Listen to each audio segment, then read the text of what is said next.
Оройн төр хэрэгмсэгчтэй ам нэвэл зочны ярилцлага хэлж байна. Энэ дод бид Монгол Улсын их сургуулийн эдийн засгийн техникийн багш, эдийн засгийн ухааны доктор Отхон Төгсийг өрөөд байна. Тэгэхээр сүүлийн үед Монгол Улсын эдийн засгийн нөхцөл байдал ээдрээтэй байна. Ялангуяа дэлхийн техник геополитикийн улмаас төсвийн орлого тасрах магадлал байна. Тэр нөгөө талаар бас эдийн засгийг яаж эрүүлжүүлэх вэ гэдэг асуудал дээр судлаачид ер нь янз бүрийн саналыг хэлж байна л да. Тэгэхээр таны хувьд ер нь төсвийг тодорхойлох шаардлага байгаа юугүй юу гэдэг дээр ер нь ямар бодолтой байна? Одоогор бол ер нь бол 25 оны 3 сар ингээд явж байна. Он гараад миний уншсанаар бол 1 их 80 төгрөгийн орчим төсвийн орлого тасалдаад байгаа. Тийм учраас бол энэ хэвээрээ үргэлжлүүл эх 5 сар энэ хаврын чуулган дуусахаас өмнө бол төсвийн тодтогдол орох нь гарцаагүй л болох байх гэж бодож байна. Тэгэхээр зөвхөн эхний 2 сарын байдлаар төсвийн орлого их 80-аар тасарч байгаа бол цаашдаа ингээд хагас жилийн дуун гарах юм бол бүрч байдал хүндрэх төлөвтэй гэж хараад байна л да. Гэхдээ засгийн газар яагаад тэгвэл төсөв тодтох шаардлага байхгүй, бүх юм хэвэн үргэлжилж байна, орлого хэвэн орж ирж байна гэсэн ийм тайлбар хийгээд байгаа. Тэр сард орж ирж байгаа мөнгөө тухайн сар зайлшгүй орж ирэх ёстой биш. Дараагийн удирдлагаас орж ирэх болно гэсэн тийм хүлээлттэй байгаа хэл да. Тэгээд өөрөөсөө засгийн газар хоорондын Хятадын засгийн газар, Монголын засгийн газар нарийн өөр биднэрт мэддэхгүй жирийн иргэдэд бас сонсогдоогүй тийм нарийн гэрээ хэлцэр хийх гэж ч магадгүй тийм ээ. Тэрэндээ ихтэй байж болно. Гэхдээ зүгээр макро эдийн засгчдын хүлээлтээр бол төсөв ийм хэмжээний алдагдaltaй хэрэг үргэлжлүүл тодтогдол хийхээс өөр аргагүй л бол. Сүүлийн 4 жилийн дотор Монгол улсын төсөв 3 дахин томорцсон, тэлцсэн байна. Энэ зөв бус үзэгдэл үү жам ёсны асуудал уу? Та өөрөө судлаач хүний хувьд ер нь энийг юу гэж харж байна? Би энийг бол ерөөсөө жам ёсны биш гэж үздэг. Ингэж бас болохгүй байсан гэж үздэг. Өөрөөр хэлбэл тэр их хэмжээний төсвийн орлого бол яах вэ гэхээр төсвийн орлого зарцуулагдаад явахдаа нүдэнд харагдсан тийм том бүтээн байгуулалт бид нар хийсэн үгүй гэхэд сүүлийн жилүүд бид нар харахгүй байгаа гэсэн үг. Арай хийж яригдчихэж байгаа дөнгөж нэг олон улсын төслүүд нэг хэрэг гүөх гэдэг. Гэтэл 2009 оноос хойш бид нар дөрвтэй гадаадын шууд хөрөнгө оруулалттай оюу толгой шиг тийм харагдсан тийм том бүтээн байгуулалт бид нар байхгүй байгаа шүү дээ. Тэгсэн мөртлөө төсвийн тийм амжилттай өснө гэдэг бол нэг л юм буруу явж байна гэсэн үг.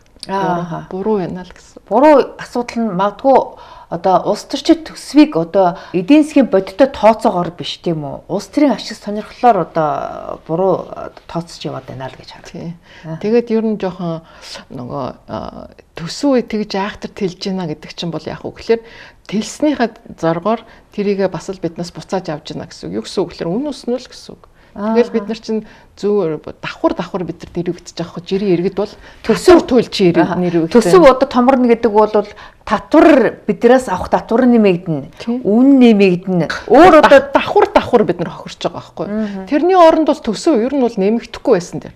Яг нөгөө зайлшгүй хязгаараа хамгаалах, байгаль орчноо хамгаалах, төрийн албан хаагчдын онцгой байдлаа цалингаа өгөх үнэхээр сургуулийн өмнөх боловсруулалтаа хийж тэрийг л хийжсэн дээр. Тэгээд 1 мега төсөлтэй байж бас болно, тийм ээ. Байгаль орчны эгийн голын цахилгаан станц мэдээж хийх хэрэгтэйгээ тэгээ байж нэг гэхээс биш. За бид нар ингээл айгүй том юм хийлээ энэ төр тэгээд биднээс их мөнгө аваад байна гэсний оронд зүгээр яг хийх ёстой юм хийгээл томорохгүй л байсан дээр.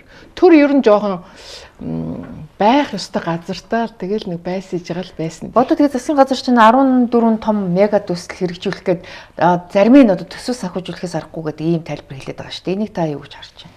Тий. Засгийн газар юу ч хэлж болно. Аюу сайхан мега зорилготой байж болно, гоё амралт хийж болно. Гэхдээ биелэлт нь юунаас хамаарах вэ гэхээр аж ахуйн нэгжүүдээс л хамаарна. Адгийн наацх нь хамгийн том жишээ. Сая 2024 оны 25 оны 1 сар дуусна Давосын уулзалтан дээр Монголын эдийн засагт учирч байгаа 5 том бэрхшээлийн хамгийн нэгдүгürt хүний нөөцийн дутагдал гэж орсон. Хоёрдугаарт нь эрчим хүчний асуудал. Тэгэхээр чин тэр зарлаад байгаа 14 мега төслийг авч явах, бүтээх, босгох, барилгажуулах тэр хүмүүс нь байна уу? Ажиллах хүчин байхгүй байна уу? Инженерүүд байна уу? Байхгүй байна. Тэгэхээр гадаадын хүмүүсийг л хөлсөөр ажилуулах байх гэж харагдана л да. Тийм манад бодож байгаа хэл да. Хятад барилгачид ирэл бариад өгнө. Хятад манад орж ирж тийм барилга барихгүй шүү дээ. Бид нар шин дундаж анги. Тэр чинь аюулгүй том эдийн засаг болсон. Бид нар тэдний зардлыг, тэдний цалинг бид нар дийлэхгүй. Одоо монголчуудаас л арай хямдхан цалингаар ажиллах болов гэсэн ийм одоо ойлголт байдаг шүү дээ, тий? Үгүй баха. За. Үгүй баха л гэж бодож байна. Тийм учраас бол яг гэхээр засгийн газар юу ч сайхан амлж болно. 14 битгээл 28 мянга мега төсөл хийяач гэж дараагийн жилүүд хэлж болно. Тэр хийх хүн байхгүй. Тийм учраас бол яг гэхээр энэ төлөвлөгөөнүүд бол нэг тийм айхтар 100% биелэлтэй гарч чадахгүй байхаа гэж бодож байна. Хамгийн аимшигтай юм бол яг гэхээр энийг хийх гэж төсвийн биднээс цуглуулж авсан татврын мөнгө ямар ч үр ашиггүй зарцуулагдах үедээ л гэж айж байна. Тийм л аюул байна. Яг нь ерөнхийдөө бол ингээд нөгөө хүнийхээ хөгжилд биш тийм үү? Нэг тийм цемент рүү л одоо хөрөнгө оруулаад байна гэдэг л ийм шүүмжлэл байдаг л та тийм үү? Хүн лөө ингээд хөрөнгө оруулалт орохоор чинь тэр хүнд наалдаад тэр хүнийг чинь контрол хийж чадахгүй байхгүй. Аюу хэцүү. Цемент рүү оруулвал тэрнээс ч бас унгааж болно, өөрөө хянаж болно, асуудал байгаа байхгүй. Хаашаа мөнгө оруулна гэдэг чинь бас төрийн том асуудал байна л гэсэн. Тэгэхээр өөрт ашигтай юмд л хөрөнгө оруулах гэдэг байна гэж хэлэх гээд байна уу та? Тийм байхаа л гэж бодож байна. Наа чинь их эвгүй юм байна л да. Жишээлбэл одоо ингээд энэ онд хэд ч одоо 20-30 соёлын ордон шинээр барихаар энэ оны төсөв тусгацсан байх шиг байлээ тий. Гэтэл сумын нөгөө соёлын ордонгүйгээр соёлжоод байгаа фэйсбүүкээр хамаг юм хийгээд цахим тэр байтгах хиймэл оюун ухаанд тийм ээ суралцаад явж байгаа хөдөөгийн олон иргэд багш төрийн албан хаагчид хувийн мэхэрчлийн бүх хүмүүс байгаа шүү дээ. Малчид хүртэл одоо хиймэл оюун ухааныг хэрэглэж эхэлж байна гэсэн үг шүү дээ. Тийм учраас зайлшгүй тэр бидний мөнгөөр тэр айхтар цемент зурх соёлын орднууд хэрэгтэй байгаа мөг бөөмэд. Тийм учраас л бол яг үгээр энэ нөгөө татвар өсөж байна гэд бухимдаад байгаа хүмүүс бол яг үгээр эхлээд нэгдүгээр бухимдахын зүйтэй. Хоёрдугаар миний тэр татварын мөнгөөр энэ хүмүүс юу хийгээд байна гэдгийг бол хянаж чаддаг тэр төвшинл үгэл боших очоосаа л гэж бодсон. Сая яг ингээд төсөв тодотгоод ерөнхийдөө 20-50 байж төсвийг ингээд дахиж засуулахад бол нэг 2 их найд төгрөгийг хассан л та. Хасахтаа бол нэг зарим мега төслөө ингээд төр хойшлуулж явах шиг байлээ. Одоо энэ хаврын чуулганаар дахиад одоо төсөв тодтогох шаардлага үүсэх юм бол таны хувьд ер нь хамгийн түрүүнд юунаас нь хасах нь зүйтэй гэж харж байна. 14 мега төслийн хамгийн чухлыг л сонгох хэрэгтэй болно гэсэн. Яг л мега төслүүд айгүй үнэтэй. Маш үнэтэй.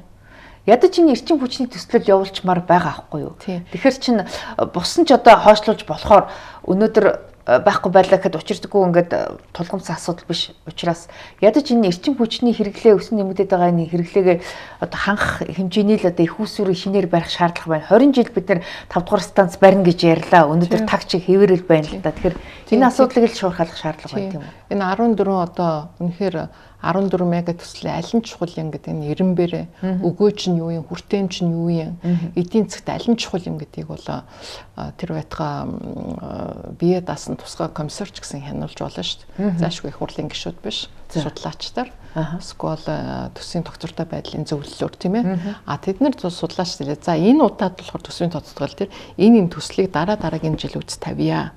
Хамгийн одоо мөнгө байхгүй тохиолдолд одоо эрчим хүчнийх ч юм уу одоо ийм төмөр замын асуудлуудаа шийдъя гэвэл бидний одоо хамгийн чухал одоо үйлдвэрлэл явуулах, сайхан амьдрах, амьд үлдэх гол юмчууд эрчим хүчил болж байгаа шүү дээ. Айлууд ч гэсэн тэгдэг үстэй айл эзэгтэй. Тийм шүү дээ. Мөнгө нь багадад ирэхэр чинь бодож байсан 14 5 юмнуудаас за энэ дөрвийгээ л одоо энэ 2 3 таа л мөнгө зарыг тэр нөгөө 7 8 юм дараа жил тийм ээ. Нөхрийн мөнгө энэ төр гайгүй болохоор цалин малин гайгүй болохоор тэгэл зарцуулалттай гэж боддог шүү дээ. Аж яг айл гэр тохиолдож байгаа төсвийн асуудал улс гэр тохиолдож байгаа төсвийн асуудал чинь адилхан шүү дээ. Орлого зардал гэсэн хоёр хэл хэсэг байна. Тэгэл тэрэн дээр ухаалдаг байх хэрэгтэй. Энэ үнийн өсөлтийг дагуулж байгаа хамгийн том хүчин зүйл бол энэ эрчим хүчний үнэ шүү дээ. Сая одоо ингээд 30%-аар нэмнэ гэж байгаа л 3 дахин нэмжлээ шүү дээ. Тэгээ энэс чинь болоод олон аж ахуйн нэгж одоо хаалгаа барихад хүрч байна. Бизнесмэнүүд одоо айлууд буцаад нөгөө нүүрс зөрүүгээ шилжихэр ийм нөхцөл байдал руу орчлоо л доо. Тэгэхээр ер нь энэ эрчим хүчний үнийг ч гэсэн ядаж үе шаттайгаар багаар нэмээд явахгүй. Яагаад гинтгэн огцом ингээд нэмээд ингээд хүнд цохилт өгчөө гэдэг л асуудал байна л да. Тэгжээж нөгөө энэ юу байх вэ хэл та. Тэр бол нөгөө үнийн өөрсдөө эрчим хүчний нэг тусгай зөвлөл байгаа шүү дээ, тийм ээ. Одоо нэг хитгэн нэг том үн тогтоодог хэдэн салбартаа шүү дээ бид нар харилцаа холбоо, эрчим хүч энэ гэсэн. Бид гэтэл таалах махны үний чинь зүгээр нэг зах зээлийн тогтоогоо явж байгаа шүү дээ. Тэгэхээр тийм айхнамшигтай хатуугаар 30 жил 90 оноос хойш баг 35 жил тэр чинь үнэн өсөхгүй байсан. Тэгээл дөнгөн данган байсан тэрний харгай болж байгаа байхгүй. Тэр чинь яваанда тэр өмнөх засгийн газрууд нь тэрийг шийдэж явах хэрэгтэй байсан байхгүй. Тийм учраас өмнөх засгийн газрууд юу хийж ирсэн юм бэ? 35 жил тийм биз дээ.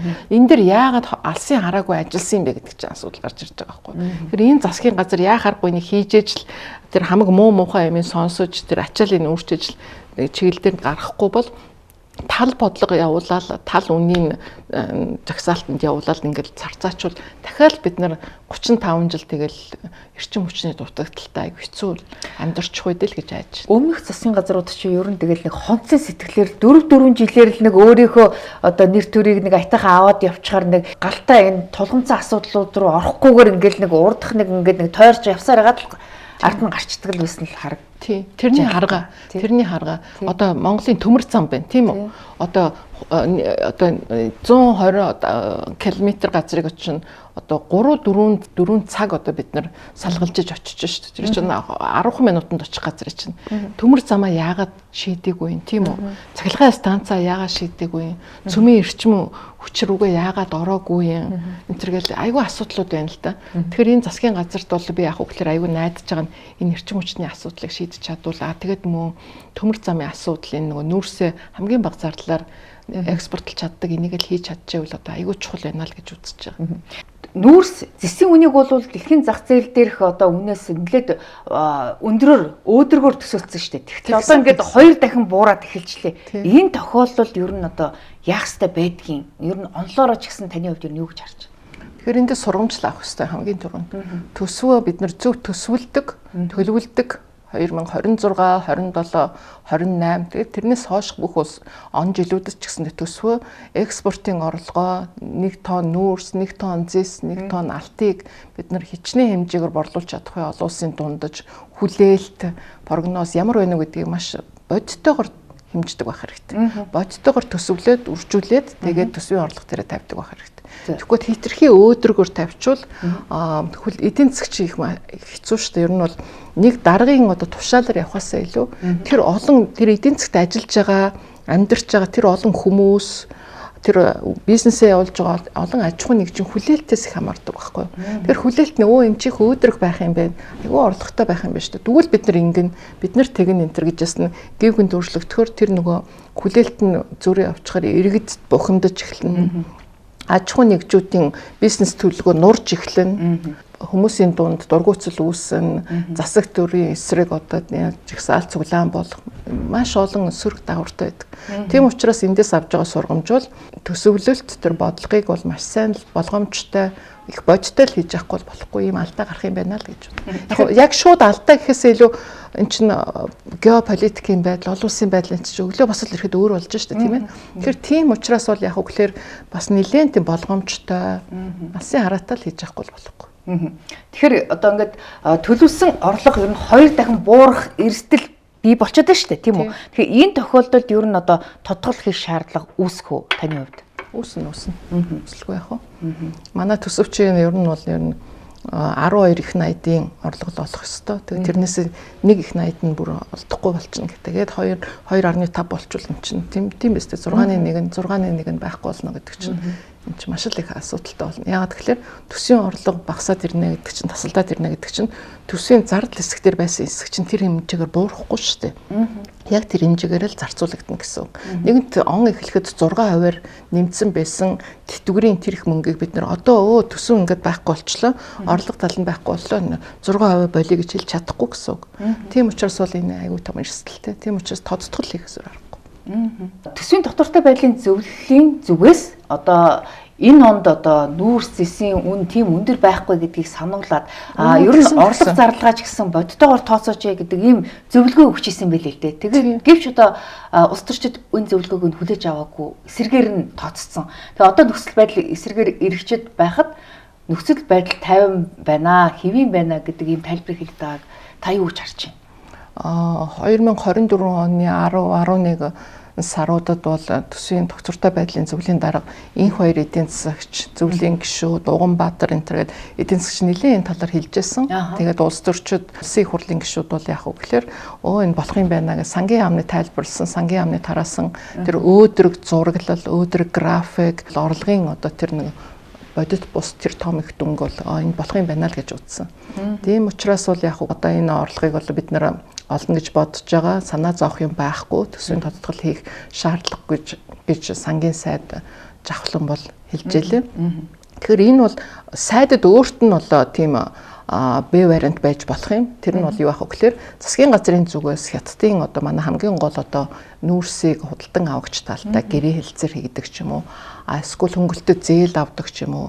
Төсвийн одоо тодтголыг хийхгүйгээр бүр төсвийн орлогыг нөхөх тийм боломжтой тийм байдал ажиглагдчихэж болно.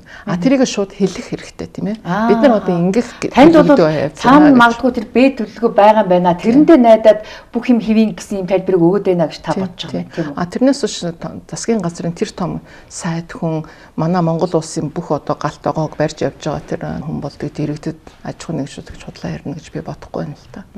Би зүгээр яг нэг эдийн засгийн хувьд хэлэхэд нөгөө эдийн засагт нөгөө би түрүүн хэлсэн хүлээлт гэж нэг чухал юм байдаг гэж. Тэгэхээр иргэдэд аж ахуйн нэгжүүд гадаадын хөрөнгө оруулагчид бүгдийг ингээд ил одоо бид нар нэг ийм төлөвлөгөөтэй байгаа, дараа нь ийм төлөвлөгөөтэй байгаа. Тийм учраас бол та нар ингэж сандрах хэрэггүй. Би одоо ингээд энийг бол хариуцж байгаа үний хувьд гэж хэлэхгүйгээр битүү одоо юу хийхгүй. Тэр бол болно гэж үзэж байна. Тэгэхээр тэр чинь тоог нь боддог тийм ээ. Одоо тийм аж ахуйн нэгжүүд, судалгааны байгууллагууд, тэр компаниуд, арилжааны банкуд бүгдээр байгаа шүү дээ. Тэд нар чинь одоо яагаад гэж байгаа юм бол гээд үл ойлголцох, үл итгэх байдал хэрэг үүсэл эргэлзээл үүсээд байвал эдийн засаг чинь болохгүй байна гэсэн. Тийм учраас л яг л инфляцийн түвшин өсдөг тийм ээ. Тэгэл нөгөө оруулах гэсэн хөрөнгө оруулалтаа царцаах тийм ээ. Хийх гэжсэн хөрөнгө оруулалтаа бойлох, барих гэжсэн барилгаа зогсоох, худалдан авах гэжсэн өндөр үнэтэй машин хөргөгч тийм ээ. Гадаад хүүхдэд сурах гэжсэн бойлох. За юу илээ гэд. Тэгэл нэг гинжин хэлхээгээр явсаар хагаад эцэстээ нөгөө дараа нь төсвийн орлогоо болгосон ч гэсэн тэрний хүлээгдэж байгаагүй тийм үр дүн гарч болох байхгүй. Тэгэхээр эдийн засагчид бол юунаас айдгүй гэхээр нөгөө бодлогот нэг тодорхой бус байдал эргэлзээ үүсгэс л их болгоомжлдог гэсэн үг. Тэртээ түрүү гадаад нөхцөлч айгүй эргэлзээтэй байгаа шүү дээ. Тийм учраас дотооддоо бол бид бүгдийг мэдээлдэг тэгш ил тод энэ төр байж бүх юма зохицуулаа явахад өөрх гэрүүдч тэр аж ахуйн нэгжүүч тэр ойлгомжтой болоо явна гэсэн. Тэгэхээр танихаар бол засгийн газар магадгүй тэр цаанаа тэр Б төлөвлөгөө байгаа бол тэрийг олон нийтэд ойлгомжтойгоор ил тод зарлаач. Тэгэхгүй бол бүх юм тодорхойгүй нөхцөл байдал үүсчихээр энэ нь дагаад эдийн засаг сөргөөр нөлөөлөв. Сөргөөр нөлөөлнө. Тэр байтугай инфляцийн хүлээлтэнд нөлөөлнө. Одоо инфляц 9%-аас даваа явах гэж байна шүү дээ, тийм ээ. Тэгэхээр чинь одоо өмнөх жилдээ одоо 25 оны 4 сард миний худалдаа авч байгаа сүүм ах маань 24 оны 9 сартай харьцуулбал 10% илүү үн төлөөтэй бол одоо өрх гэр болгонд чи хэцүү шүү дээ.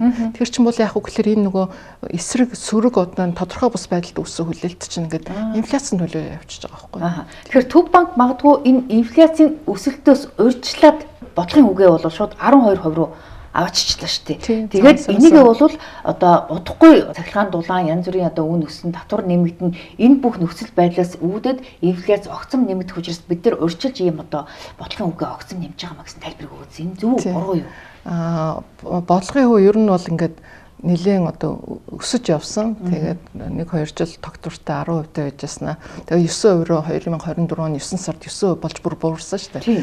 Тэгвэл энэ Төв банк хэрвээ энэ тал дээр үн өсөхгүй гэж одоо мөнгөний зөөлөн бодлого явуулж өгдөө бодлогын үгээ бууруулж байгаа юм бол бид нар ч гэсэнтэй 50 амгалан ингээд хөрөнгө оруулалтаа хийгээд ямаа худалдаж аваад байж болох юм байна гингүүт цагаан сарын өмнө 2 нэгжээр нэмээд 12 болонгууд мөнгө ховор болох нь байна шүү. Тэгээ бүр Төв банкных нь ерөнхийлөгч нь юмны үн чинь өссөн шүү дээ. Дулаан цахилгаан ч үүснэ. Тэгээ яах юм? Бид нар инкээс өр аргагүй гэж зарлангууд бүх тэр эдийн засагт чинь тэгээд нөгөө төсөв мөсвийн талаар тодорхой бус байдал байхад хүн болгон өөр гэсэн шийдвэр гарах байхгүй. Ямар шийдвэр гарах вэ гэхэл бүх юм л хумын бүх хэрэглээгээл багасгын макро эдийн засаг хэцүүдж ирэх юм байна энэ төр гэд. Тэгэхээр чи нөгөө нэг арай гэж нэг хөл төрн тогтоод нэг тогтворжуулах бодлого явуулж ирсэн эдийн засаг чинь дахиад ингээл агшаал хумаад ирэхэр чинь айгүй хэцүү байдалд орох байхгүй. Тийм учраас Төв банкны хувьд л таны асуусан асуултанд Төв банкны хувьд бол тийм альва нэгэн бодлогын тайлбар ихтэй маш болгоомжтой байхгүй болохгүй. Тэр хүний үгнээс чинь бүр үгэн дундуур нь юм хайдаг байхгүй юу? Бүх хөрөнгө оруулагчид хөрөнгөний зах зээл. Тийм учраас бол тэгж юм өсөх гэж байгаа 8 сард их гэж байгаа дулаанд их гэж байгаа гэхэр чинь тэр чинь мэдээж паник үүснэ шүү дээ. Тэгэхээр энэ одоо эдийн засгийг зөөлрүүлэх биш улам одоо нөгөө Монгол банкны хатуу бодлогыг дагаад бүх юм одоо ингээд нөгөө эдийн засгийн дээр цусны эргэлт саарахын нөхцөл үүсчих үү тийм үү? Тийм учраас л бол эдийн засагчид бол мөнгөний бодлогын хүүг ингээд нэг биш хоёр нэгжээр шууд ингээд өсгөхөд бол ер нь бол болгоомжтой ханддаг. Хөрөнгөний зах зээл, хөрөнгө оруулагчид бүгдээрээ л эн чинь за юу болж байна гэж анхаарал тавьж байгаа байхгүй юу. Яг жирийн иргэд бол энэ дэр бодлогын хүн энэ төр нэг хамаатай биш байх л та. Бид нар өдөр болгон хийдэг юм аа л хийн худалдаа авдаг зүйлээ л аавна. Гэхдээ энэ чинь бол яг хөглөр тэр зээлүүд чинь л үнэтэй болно. Тэр байтхан өрх гэрийнхний хувьд аппликейшнээр авдаг зээлч хүртэл үнэтэй болно шүү дээ. Хүүгийн хувьд үнэтэй болно. Тэрийг сайн мэдэхгүй байж магадгүй 12 сард нь хуваагаал эвтэйхэн шиг ингээд өвөө тэдэн хувь болсон шүү гэхэд бол зээлийн мөнгөний эрэлт гарсан хувь нэгж хүн бол ерөөсөө за авъя л гин. Гэтэл тэр мөнгө чинь үнэтэй болж байгааг ойлгохгүй байна л гэсэн үг. Зөвхөн одоо банкуд санхүүгийн байгууллагаас авах зээл биш. Аппликейшны зээлийн хүү хүртэл өснө гэж юу? Аппликейшны зээлийн хүү хүртэл өснө тийм. Тэгэхээр энэ эрсдлийг засгийн газар эрх биш тооцож байгаа байлгүй дээ. Тэгэхээр засгийн газар бол анханасаа бол их тийм тэлсэн төсвийн бодлого 2025 онд бүр зарлаад тийм юм зарцуулна гэж тэгсэн байгаа шүү дээ тийм. Тэгэхээр Монгол банкны хувьд бол яг хөвлөөр сүрсэн одоо тийм ээ мөчлөг одоо сүрсэн одоо төсөв нь ингээд хитрхий тэлээд байхад инфляци алдчихгүй тулд хатуу бодлого явуулах нь заашгүй чухал байсан учраас л тэгж нэмэгдэж байна гэсэн. Гэхдээ хүн болгон мөнгөний хатуу бодлогод дуртай байхгүй шүү дээ. Эдийн засгийн чинь хортой байхгүй юу? Бид нар аль болохоор л одоо төсвийн бодлого нь тийм тэлсэн биш. Гэхдээ мөнгөний бодлого нь хямд байжээвэл энэ хэрэглэгчдэд, үйлдвэрлэгчдэд бүгдэнд л хэрэгтэй байна шүү дээ. Тэгэхээр одоо ингээд Төв банк нь ингээд хатуу бодлого зарлчингууд засгийн газар яг хариу үйлдэл нь бол үн татвар төлбөрийг бол нэмхийг хоригдсан ийм шийдвэр гарчлаа л да. Тэгэхээр энэ яг нөгөө нэг өнгөрсөн борооны оноос цов нөмрөх гэдэгтэй адилхан юм шиг надад тэг санагдаад байна. Та юу гэж харж байна? Тий. Одоо бид нар бол үнийг зах зээл тогтоодог. Тэгэхдээ зайшгүй гол үнийг засгийн газар нь тогтоодог барьдаг тийм систем рүү нүүж шилжиж орсон шүү дээ. 92 онд. Тийм учраас бол яг үгээр бүх үнийг одоо ингээд засгийн газар ингээд бариад хатуу өсөхгүй байж чаднаа. Албан тушаалаар ингээд дулаан цахилгааны үнийг бид нар өсөхөө болио. Бид нар одоо инфляцийг барина гэж хэлэхэд бол айгүй хэцүү. Яг өөрсдийнх нь хариуцж байгаа дулааны цахилгааны үн энэ төрийг хатуу барьж болно. Төрийн өмчийн компаниудыг үйлдвэрлэж гаргаж байгаа цементийн үнийг бас барьж болно тийм үү? Гэхдээ хувийн хвшлийн энэ олон 60-аад мянган аж ахуй нэгжүүдийн шийдэж байгаа энэ үнийн бодлогод засгийн газрын тэр тогтоол өөрчлөгдөхгүй шүү дээ. Талхны үн өсч л байна. Тэгээд тэд нэр яахан зогсож чадахгүй шүү дээ. Тийм учраас бол яг хөглөө тийм хатуу захиргааталтын аргаар үнийн түвшинг барьж исэн түүх одоо зах зээлийн эдийн засгт бол аюу ховор.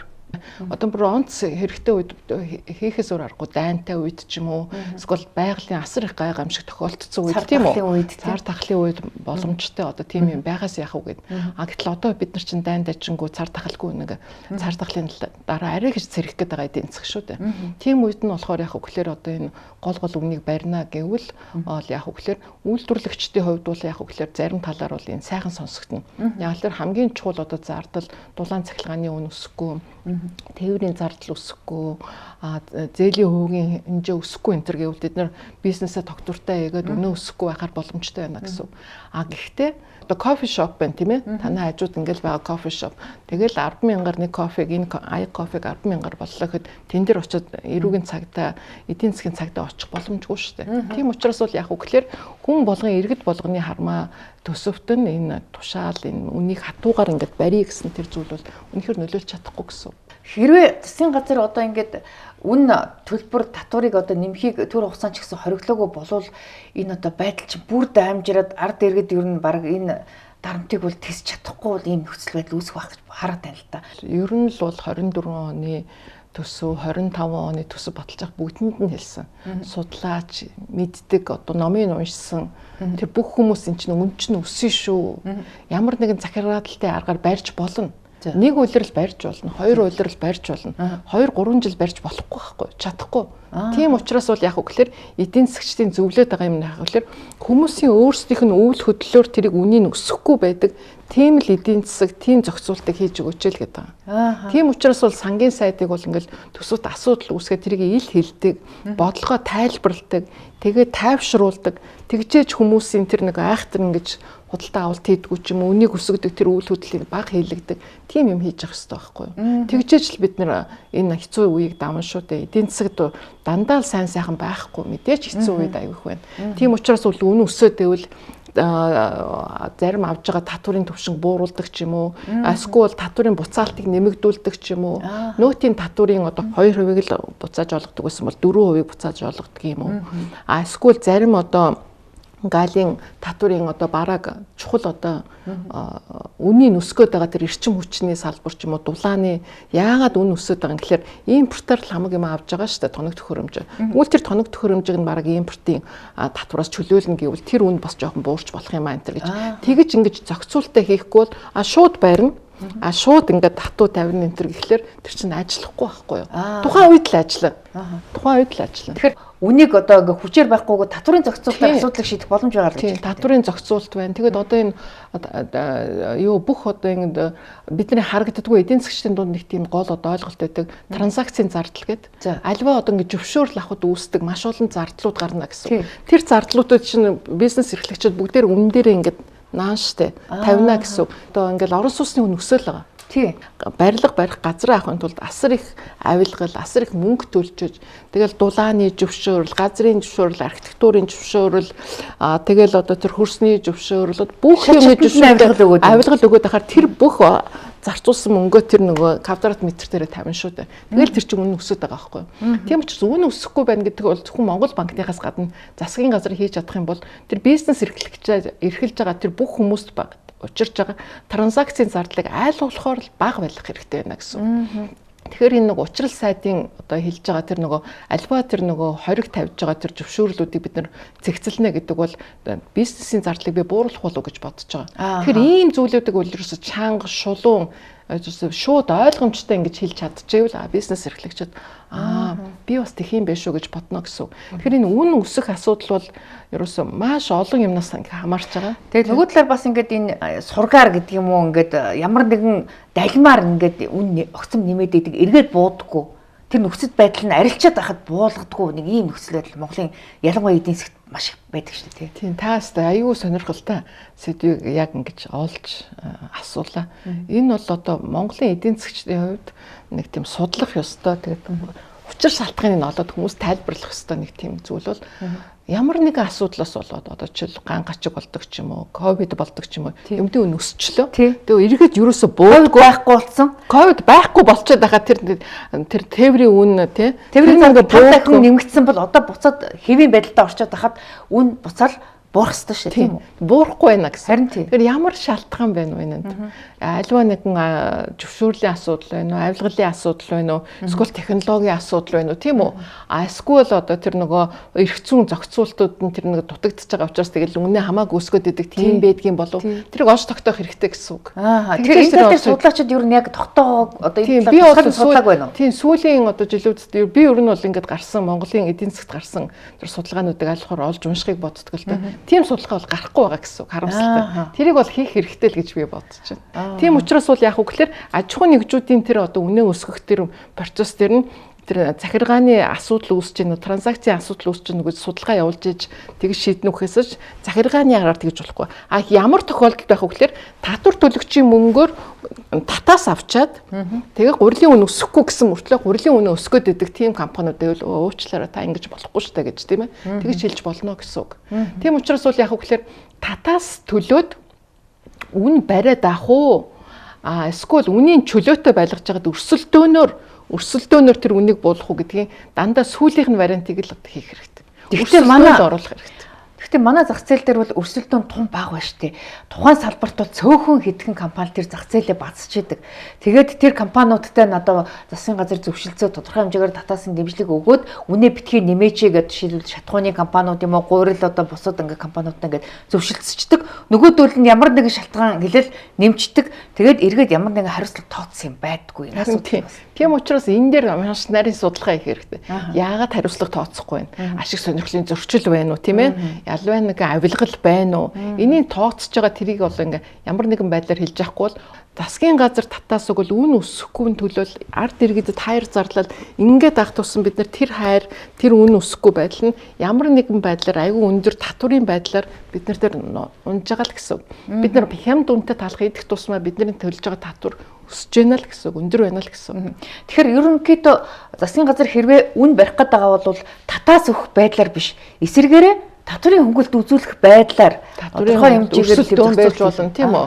Тийм учраас бол яг гэхээр тэр альва тэр нөгөө саад бэрхшээл, тэр зөвшөөрөл, тэр айхтар одоо хяналт шалгалт нь айл болохоор бизнесүүдэд таатай байвал бизнес чинь дороо босож ирнэ. Би зүгээр засгийн газарт бол ямар одоо зөвлөгөө өгөх хэрвээ төвшин тэрэ би хэлж чадах бол юу яах вэ гэхээр засгийн газар тэртээ тэргүй том ажил байгаа. 14 том мега төсөлгээ зарлцсан байгаа. Тэрийг л хий, тийм ээ? Хийж чадах тэр 14 мега төсөл. Тэр нэг жижиг зах зээлүүд байна уу? Тэр зөвшөөрлөн тэрийг хувийн хвшлэн л хийж. Энэ засгийн очихгүй гэхээр иргэд бид нар хожино. Бид нар бол тайван амгалан ажил төрөлтөө тэгээд үнэн өсөхгүй тэгээд өрсөлдөөн орж ирээд тэгэл явж. Засгийн газар бол татвар төлөгчдөөс биднээс авсан 40% тэр их татвараар бидний одоо тэр нөгөө 14 эрчим хүч, төмөр зам, тэр нөгөө дулааны одоо инженерийн зохион байгуулалт Улаанбаатар хотын айхтар замууд одоо утахгүй тэр энэ чинь Улаанбаатар хот чинь бүр ингээд зам барих гэдэг энэ чинь бид нар чинь баг ингээд юм гоё дүүпэлт мүпэлтээ явж чадхаа болох юм шиг байлаа шүү дээ. Тэр мэрийг л хийх. Бусад асуудал дээр нь болохоор хувийн хвшил нь бүгдээрээ зөв шийдвэр гаргаад үнэ өсөхгүй өрсөлдөөнтэй тэгэл явах гэсэн. Зүгээр энд нэг юм судалгаа байна л да, жишээлбэл 2.5 сая төгрөгийн цалинтай хүн сарда улсад 809 мянган төгрөг сар болгон төлж байна цалингаас. Тэгээд тэр нь бол жилдээ 9 сая 700 мянган төгрөг болж нийтдээ. Тэгээд 10 жил гэхэд одоо 97 сая төгрөг буюу одоо нэг өрөө байр авах хэмжээний мөнгийг ингээ усад тушаач чинь гэсэн үг. Тэгэхээр ер нь энэ татврын дарамт чинь бидний одоо авч байгаа цалин орлоготой харьцуулах юм бол хэтэрхий хэрэгс хэтэрчээд байгаа юм биш үү гэдэг асуулт байна. Эдийн засгийн судалгааны хүрээлэн төвшин төгс доктортой тийм багийнхан судалгаа хийсэн. Тэгээд тэр судалгаагаар бол яг үгээр татврын ачаал бол аж ахуй нэгжүүдэд бол ингээд тийм айхтар хүчтэй нэмэгдээг байна гэж гарсан. Аж ахуй нэгжүүдэд аюу сайн дохоо гэсэн.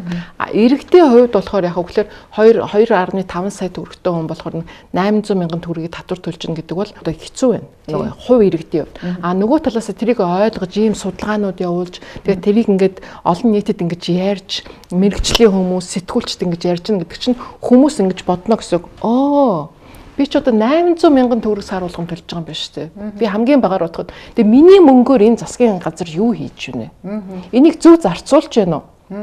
Энийг би одоо яг надад эргээд үр өгөөжөр надад ирж гин үү? Манай гэр бүлд ирж гин үү? Гэдгийг хэн чаддаг, дуу хоолойгоо гаргаж чаддаг, болохгүй бол ингээд эсэргүүцэл илэрхийлж чаддаг, бичдэг, ярьдаг ийм болж ивэл харин энэ зөв байна л гэсэн үг. Яг нь иргэдийн тэр засгийн газарт одоо тэр төсвийг яаж зарцуулж байгааг хяналтыг одоо эрчимжүүлэхээс гадна энэ одоо татврын дарамт чинь их байна.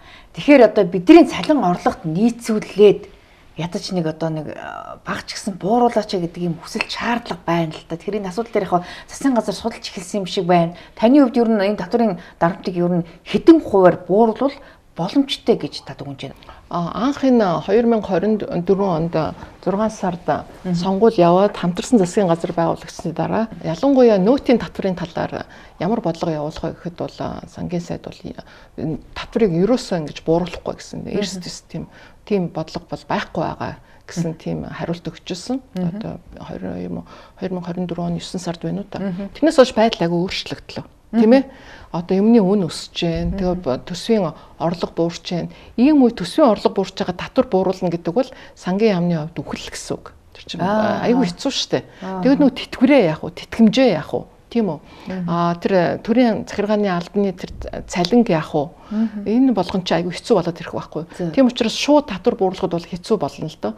Тийм учраас бол яг үгээр айл болохоор татварын орлогыг иргэдэд илүү их өр өгөөчтэй байдлаар буцааж олгох тэр татварууд нь болохоор нөөтийн татвар байж магадгүй л гэж бид нар үзэж байгаа. Нөөтийн татвар. Нөөтийн татварын хувийг нэмнэ гэсэн үг үү? Эсвэл анханасаа 10% авж байгаа шүү дээ. Тэрийг одоо 5% болгоё гэдэг бас санал ус давхар явж байна. Энийг ер нь юу гэж харж байна? 5% болгож болно л гэсэн үг.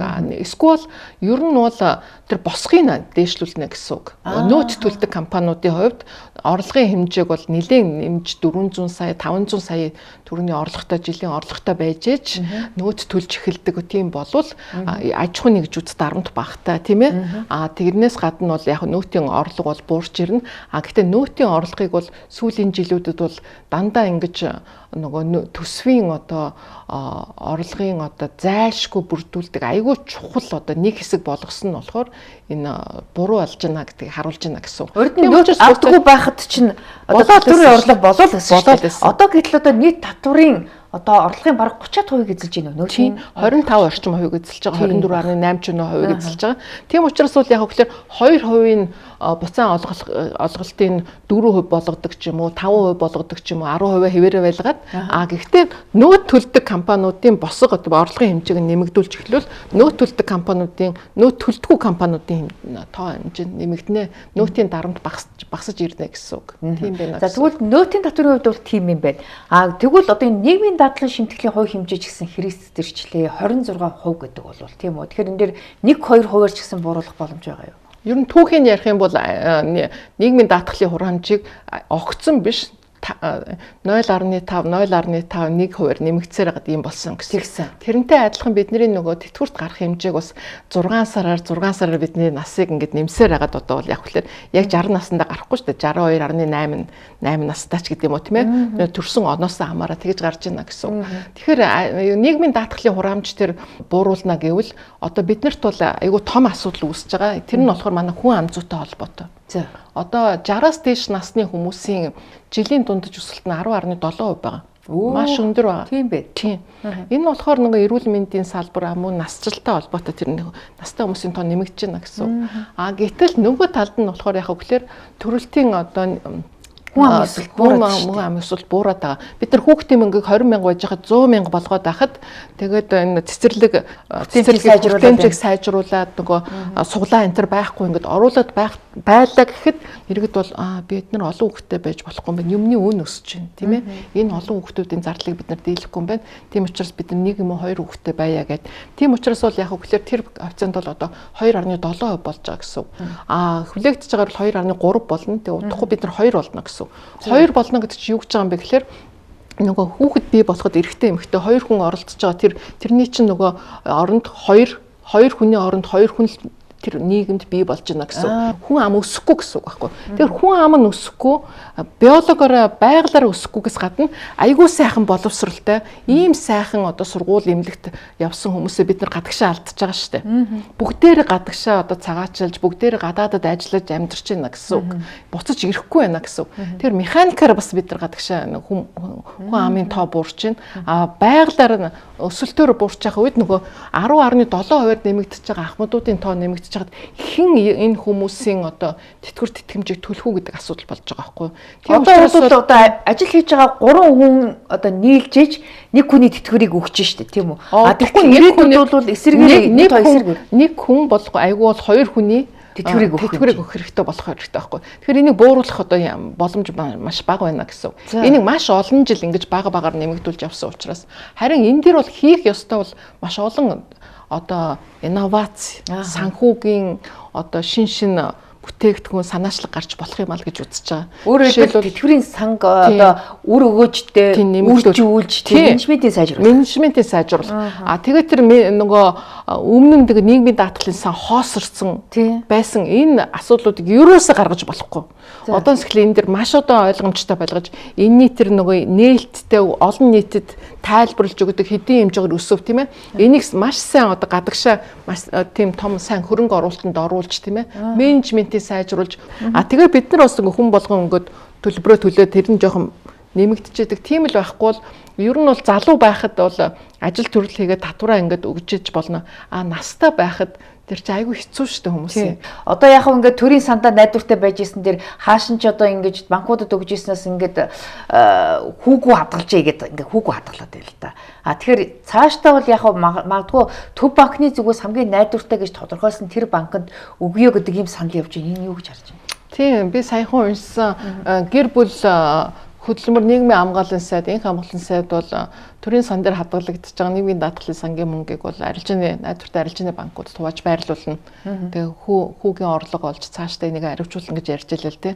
Гэхдээ энэ бол бас асуудалтай л байна гэсэн үг. Тийм учраас бол яг үг гэхээр энэний менежмент нь зөвхөн дотоодтой биш, ер нь бол гадаадд энэ төр хийж явах зүгээр байх л гэж би бодож байгаа. Яг хөрөнгө оруулалтын маш сайн одоо үр өгөөжтэй тийм компаниудын үнэт цаасны зах зээл Хонконг, Нью-Йорк, одоо Лондон тэр хөрөнгөний бирж дээр зарж байгаа тэр авч иж л одоо сайн өсгөж авахгүй бол арилжааны банкуудын одоо асуудал дээр бол яг өглөө дахиад давтагдахгүй ч гэдэг юм уу тийм ээ. Тийм болчвол дахиад одоо бид нар хэцүү байдалд орно шүү дээ. Дахиад бид нар нойлс эхлэх хэрэгтэй болно гэсэн үг.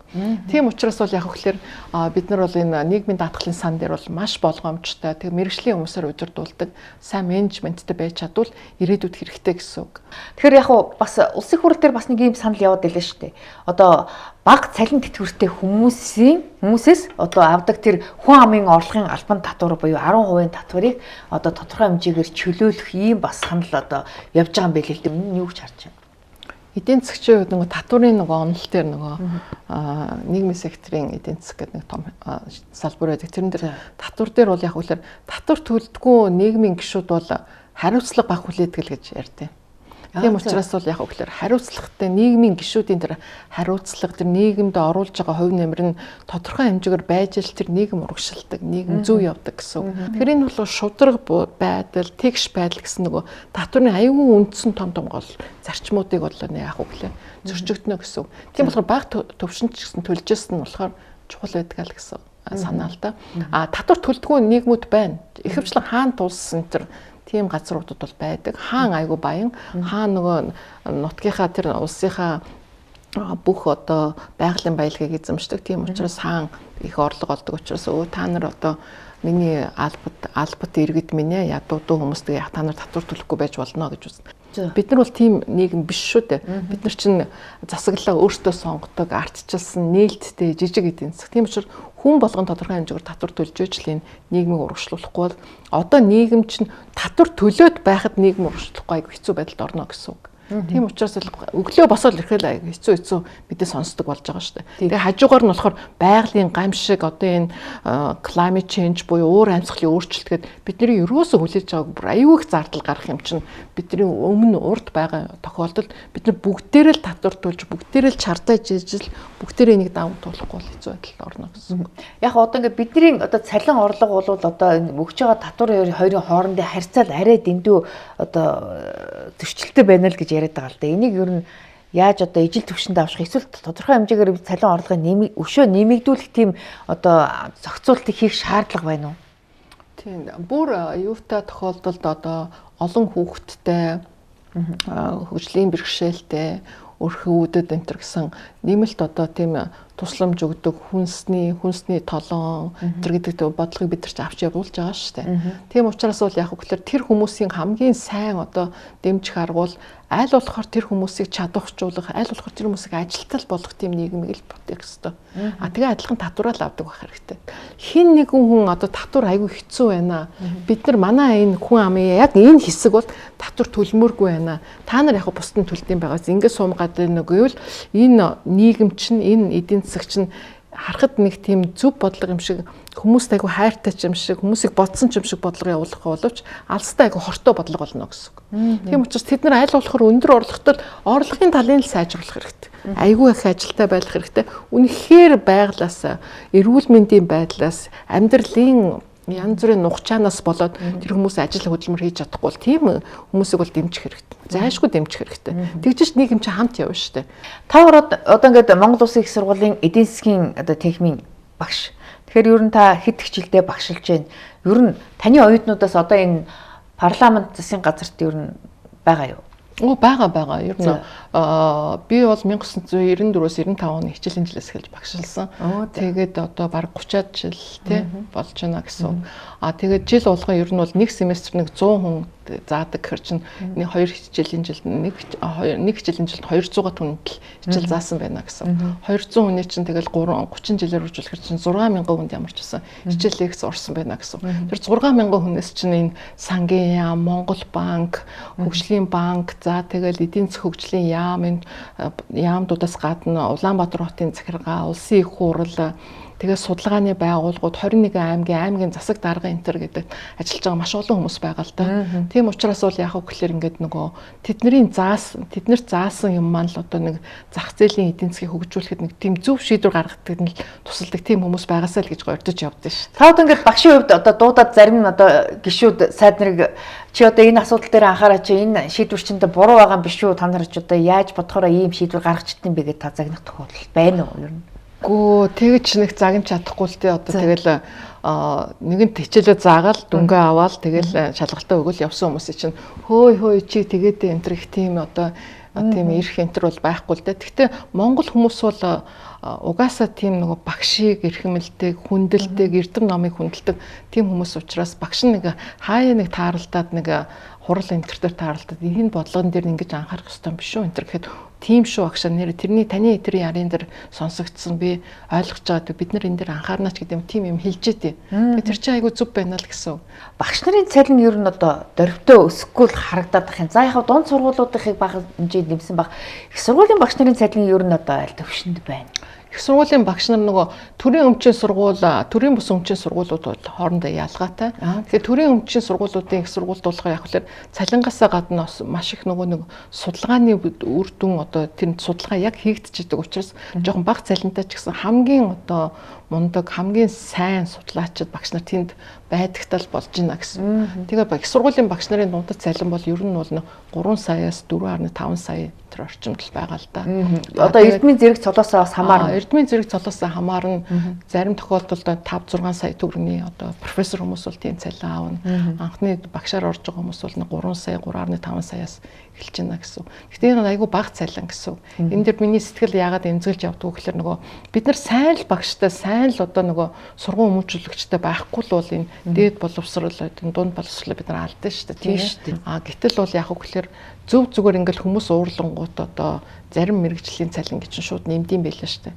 Гэтэл одоо жишээл Улаанбаатар хотын дарга бол захирагч бол түүхийнхэнд би одоо ингээл айгүй мундаг салингийн нэмнэ гэн. Гэтэл хүний аим авардаг сард одоо нэг 7-8 одоо 24 цаг жижүүрийн эмч хийдэг совилогч нарын цалин, асрагч нарын цалин нэмэгдэж гин үгүй юу энэ гэдэг бол айгүй асалтай байхгүй. Яг л тэднээс бидний бүх амьдрал совилогч эмчнараас хамаарна шүү дээ. Асрагч нараас. Тэгээд би зүгээр эдийн засгчны хувьд бол юу гэж боддог гэхээр нөгөө надаас айгүй их хүмүүс эдийн засгийн өсөлт асуудаг л да. Эдийн засгийн өсөлт яах гэж 6%, 7% энэ тийм 8% юм 6.6 хөөх ямар сони энтер гэдэг. Би болохоор эдийн засгийн хувьд мэдээж эдийн засгийн өсөлт тоогоор илэрхийлэл өсөөсөө гэж бодхоос гадна манай иргэнд яаж хүрдэг вэ? Тийм манай нийгэм, манай эдийн засаг нэг тийм инэрэнгүү, соёлтой, боловсралтай, цэвэрхэн, эрүүлдүү тийм л нийгэм байгаасаа гэж хүсэж байгаа байхгүй юу. Тэр л бол эдийн засгийн аюул том тийм чанартай тийм өсөлт хөгжилт болно гэсэн. Та одоо ингээд 30 жил багшилчлаа. 6000 гаруй шавьтай байна гэж байна. Зүгээр одоо ингээд ерөнхийдөө хэрвээ хажуугаар нь бас нэг хувийн бизнес ч гэдэг юм уу орлого тийм хийх боломж байсан уу? Байгаа юу? Багш нар бол ер нь бол хувийн бизнестэй багш нар бол байдаг шүү дээ. Нэгдэж хүмүүс чинь Монгол улс чинь альва нэг юм давхар энэ төр хийхгүй бол ер нь болохгүй. Амьдрахад хэцүү. Ер нь бол амьдрахад хэцүү. Жишээлбэл их сургуулийн багш нар бол хувийн сургуульд багшилдаг ч юм уу, дадлага өгдөг ч юм уу. Тийм зүйлүүд байна гэсэн үг. Манай их сургуулийн багш нарын хувьд хамгийн чухал юм бол гадны төсөл, эрдэмшний төсөл хэрэгжүүлэх айгүй чухал байдаг. Тэрнээ цалинжин, тэрний үр дүнгээр одоо нэг том сайн судалгаа хийж чадна энэ гэсэн үг. Жишээлбэл одоо гадны нэг төсөл дээр одоо том одоо өртөгтэй төсөл дээр ажиллахад ер нь дунджаар хэр хэмжээний одоо үнэлэмжтэй байх вэ? Ер нь бол хамгийн багадаа бол судлаач хүний нэг цагийн цалин бол ер нь $30-30 ер нь буурах ёсгүй л дээ. Бүр нэг цагаар нь үнэлт юм шүү. Цагаар нь үнэлэн тийм цагаар нь. Гэтэл бол яг үгээр том төсөл авахын тулд жишээл би одоо ингээд асархуй эдийн засгийн талаар ингээд Канадын шинжилгээ ухааны актимаас 7 жилийн хугацаатай их том хэмжээний төсөл ингээд аваад хэрэгжүүлж байлаа гэхэд би нөгөө principal investigator буюу хамгийн тэргүүлэгч одоо том төслийн багийн ахлагч гэхэд бол цалин авдаггүй гэсэн үг. Тэр олсон бүх мөнгийг бол яг үгээр нөгөө цалингийн хэмжээгээр нөгөө магистр оюутнуудад, PhD оюутнууд, бакалавр оюутнуудад цалингаар өгнө. Одоо манай төслийн нэг одоо магистр оюутан бол 1000 Канад доллар авна сарын. За. Энд чи одоо Монгол төгрөгөөр бол 2,480,000 төгрөг авна л гэсэн. Оюутан сар гэхэд бол маш өндөр. Тэгээд 7 хоногт 20 цаг ажиллана гэсэн үг. Зүгээр ингээд нөгөө тоон дээр өгсөн даалгаврын дагуу ажиллана гэсэн үг. Тэгээд та тэр төслийг удирдах байгаа мөртлөө ямар ч одоо орлого юу авахгүй тэр авахгүй байж тэр том төслүүдийг хөгжиж байгаа орнуудын тэр залуу судлаачдыг дэмжнэ, оюутнуудыг дэмжнэ гэж авна гэсэн үг. За. Тэгээд танд ямар үр ашигтай? Надад ямар үр ашигтай гэхээр тэнд ерөөсөө судлагддаггүй байсан асархуй эдийн засаг гэдэг том салбарыг Монгол улсад оруулж ирж байна. Жил болгон би семестр болгон 5-6 хүнд цалин өгч тэдний ирээдүйд аюул мундаг судлаач нар болно шүү дээ. Бүх юмыг судалдаг аюул мундаг тийм юмнууд хүмүүсийг бид нар бий болгож чадж байна гэж байгаа байхгүй юу. Асархуй эдийн засаг гэдэг маань өвчтөе хүүхдээ харж байгаа, хөгжлийн бэрхшээлтэй хүнээ харж байгаа, настай хүнээ асарч байгаа, зүгээр гэр бүлийн гишүүд асарч байгаа энэ хөлсгүй цалин хөлсгүй хөдөлмөрийг л бид нар цалин хөлсгүй асархын одоо эдийн засаг гэж байгаа. Одоо хүүхдээ одоо аюул чухал ажилтаа болоод нялх хүүхдээ харуулна гэвэл хамгийн доод тал нь одоо хүүхд хардаг хүнийг хай ажилд авъя, гэртээ ажилд авъя гэхэлэр цагийн 20,000-аас наашгүй шүү дээ. Тийм шүү дээ. Тийм тэгэхээр чин тэрий чин ингээд хэднээ цаг одоо эмэгтэй хүн гэртээ хүүхдээ харж өнж чинь тэрийг 20,000-аар үржүүлэхэд бол асар хэмжээний мөнгө гарна гэсэн. Манайх ч одоо сардаа нөгөө цалинтай ээж гэж бүр том нэрлээд сардаа нэг 50,000 төгрөг өгөөд энэ ч одоо энэ нэрийн ч гэсэн солимоор юм байна. Нэрийн солихгүй 50,000 төгрөгийн цалинч гэж юу аах вэ? Сарын шүү бүр одоо. Тэгэхээр Канадад жишээлбэл одоо энэ хүүхдээ гэртээ асарч байгаа ээжүүд сард хэр хэмжээний тэтгэмж усаас авдаг юм. Канадын бол нөгөө тэр чин бас нөгөө юм мужаар их өөр. Тийм учраас бол яг үгээр яг нэгдсэн дүр зураг байхгүй. Хүүхдийн мөнгө, хүүхд харсны мөнгө бол хамгийн багадаа бол доор хаяж бол нэг 30 Канад доллар нэг цагийн энтер авч идэг тийм одоо үйлчлэгээ энтер авна гэсэн. Энд ч одоо Монгол төгрөгөөр бол Монгол төгрөгөөр 2480 төгрөгөөр л үржүүлнэ л те 60 төгрөгөөр ч юм үржүүлнэ гэсэн. Тийм учраас бол яг тэд нар бол өндөр хөгжилтэй G2-т ордог том эдийн засаг л да. Тэгэхгүйгээр байхгүй бол нөгөө энэ асархуй эдийн засгийг хэмжиж чаддаг зөв бодлого явуулахгүй бол бид нар нөгөө хүн амын өсөлтөн дээр ирээдүйд бол хэцүү болно. Тэгээд настай хүмүүсийг асархад хэцүү болно гэж байгаа. Одоо манай засгийн газараас одоо олгож байгаа энэ асаргааны тэтгэмжүүд чи ер нь одоо яг аль хэмжээнд байна вэ? Энийг одоо нэмэгдүүлэх шаардлага байна л гэж. Бага. Одоо сар болгон бол яг үгээр өндөр одоо хөгжлийн бэрхшээлтэй өндөр настай тийм хүмүүсээ харж байгаа, өрхийн гишүүдэд харж байгаа, гэртээ харж байгаа хүнд бол 278,000 төгрөг сар болгоо өгч байгаа. Энийг бол нэмэгдүүлж байгаа. Гэр бүл хөдөлмөр нийгмийн хамгааллын яамдаас 25 оны төсөв суудсан байгаа. Тийм учраас энэ бол бага байна гэсэн үг. Айгу бага. Энэ хэд болох ёстой гэж бодож байна. Наацхан хөдөлмөрөөсөө доод хэмжээнд өгөх хэрэгтэй биш. 660,000 л болох ёстой. Хамгийн доотлын одоо цалингийн өсөлтөө тэр чинь бүр асар их том ажлыг хийж байна гэсэн үг. Доор ээж 2 дахин нэмэх хэрэгтэй биш. Тийм 2 дахин нэмжээж одоо эн чинь энэ төрийн одоо хийж чадахгүй байгаа тэр асаргааны ажлыг гэртээ нэргүй, цалингүй, цаг наргүй тэр хүмүүс хийж байна гэсэн. Өөрөө одоо орлого олох боломжийг хааж байгаа шүү дээ. Тэр чинь ажил хийх ямар ч боломжгүй. Бид нар ингээд судалгаа явуулахад маш олон кейсүүд гарч байгаа байхгүй. Тэгээ энэ төслийнхаа хүрээнд та одоо хөдөлмөр нийгмийн хамгааллын яамд жишээлбэл тодорхой хэмжээгээр зөвлөгөө өгөөд хуулийн төсөл дээр нь хамтарч ажиллаад их хурл руу оруулаад батлуулах ийм лобби хийж чадахгүй. Тийм одоо эхэлсэн байгаа. Азар яг үгээр энх хамгаалсан сайд болон төрийн нарийн бичгийн дарга мөнгө цул даргатай энэ төр хамтраад нэгдсэн үндэсний байгууллагын хөгжлийн хөтөлбөр тэгээ бид нар бүгдээрээ ингээ ярилцаад хурлаа хийгээд за энэ асуудлыг чи ингэж шинжилгээ ухааны үндсэлтэй ингэж хийх ёстой байна гэдгийг бол хийгээд яамны төвшөнд бол энийг яаж зохион байгуулах вэ гэдгийг яриад эхэлсэн байгаа. Мөн болохоор улсын хурал дээр бол төвшөнд болохоор улсын хурлын гишүүн баясгалан гишүүний ахалсан ажлын хэсэг байгуулагдаад асархуйн талаар шинэ хуулийг цоо шинэ хуулийг 2025 оны намрын чуулганаар парламентд оруулж батлах тийм төлөвлөгөөтэй ажиллаж байгаа. Тэрний ажлын хэсэгт нэг эрдэмтний хувьд орсон байгаа. Тэгэхээр энэс чи хэн хожих вэ гэхээр нөгөө л 3.5 сая хүн чи хожиж штэ. Тийм штэ. Тийм учраас бол яг гэхээр нөгөө багш хүмүүсээ чинь судлаач хүмүүсээ чинь айгу сайхан юм чинь судалгааны үр дүн нь ингээд нийгэм эдийн засагт ингээд хүртээлтэл болж чадчихвал сайн байна л гэж бодож байна. За ингээд бидний ярилцах цаг ингээд дуусж байна. Ингээд бидний урилгыг хүлээж авч дэлгэрэнгүй сайхан ярилцлага өгснөд баярлалаа. Тэгэхээр ямар ч гэсэн таны бодлоор бол одоо энэ оны төсөвт тодтол хийх шаардлага нь аль хэдийнэ үүссэн байна. Хэрвээ Б төлөвлөгөө байгаа бол тэрийгээ засгийн газар яаралтай зарлаж одоо энэ эдийн засгийн харилцаанд оролцож байгаа хүмүүсийн эргэлзээг тайлах хэрэгтэй байна гэдэг ийм бас санал зөвлөгөөг өгч байна. Ингээд таны цаашдын судалгааны ажил амжилт хүсье. За маш их баярлалаа. За манай энэ удаагийн ам нэвэл зочны ярилцлагаар Монгол Улсын их сургуулийн эдийн засгийн техникийн багш доктор Отхон Төгс оролцлоо. Анхаарлаа татсан үзэгч та бүхэнд баярлалаа.